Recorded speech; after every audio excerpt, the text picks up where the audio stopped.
NEET की परीक्षा में गड़बड़ी होने के बाद में एनटीए की भूमिका पर तमाम सारे सवाल खड़े हो रहे थे। इसी की वजह से भारत सरकार ने एक उच्च स्तरीय कमेटी का गठन किया था ताकि वो सुझाव दे सके कि एनटीए में क्या क्या बदलाव होने हैं। तो अब उसकी सिफारिशें आ चुकी हैं। सबसे बड़ी जो सिफारिश ये की गई है कि एनटीए के आधारभूत ढांचे में बदलाव करना है, यानी कुछ नए पदों को सृजित करेंगे और ज़्यादा लोगों को, सक्षम लोगों को एनटीए के अंदर लगाया जाएगा। दूसरा एक सबसे बड़ा बदलाव किया गया है कि अभी तक एनटीए तमाम सारी परीक्षाएं करवाता था, उन परीक्षाओं को भी करवाता था जो रोज़गार से, नौकरियों से भी जुड़े हुए थे।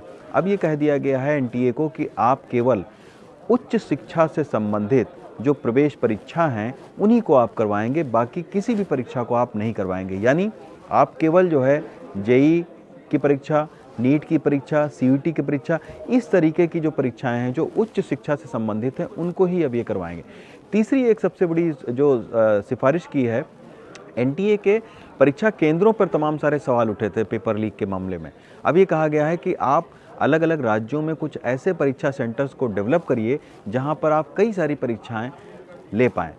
चौथा जो है सिफारिश दी गई है कि जो कागज़ और पेन आधारित जो परीक्षा है और जो सीबीटी यानी जो कंप्यूटर बेस्ड टेस्ट है, उनके बीच में आपको सामंजस्य करना है कि आखिर कुछ दिन के बाद में ये होगा कि आखिर जैसे जेईई को अभी कहा गया है कि कंप्यूटर बेस्ड परीक्षा होगी जेईई को, तो ऐसे ही एक प्रक्रिया बनाई जाएगी और ये बताया जाएगा कि किससे संबंधित कौन सी परीक्षा होगी।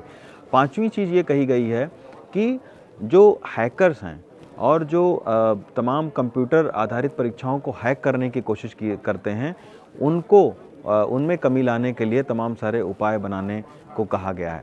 इसके अलावा ये भी प्रावधान किए गए हैं कि 10वीं, 11वीं, 12वीं में जो छात्र पढ़ रहे हैं वो कैसे इस प्रवेश परीक्षा को दे सकेंगे, इसके लिए भी एक नई जो गाइडलाइंस है वो कुछ दिन के बाद में जारी की जाएगी।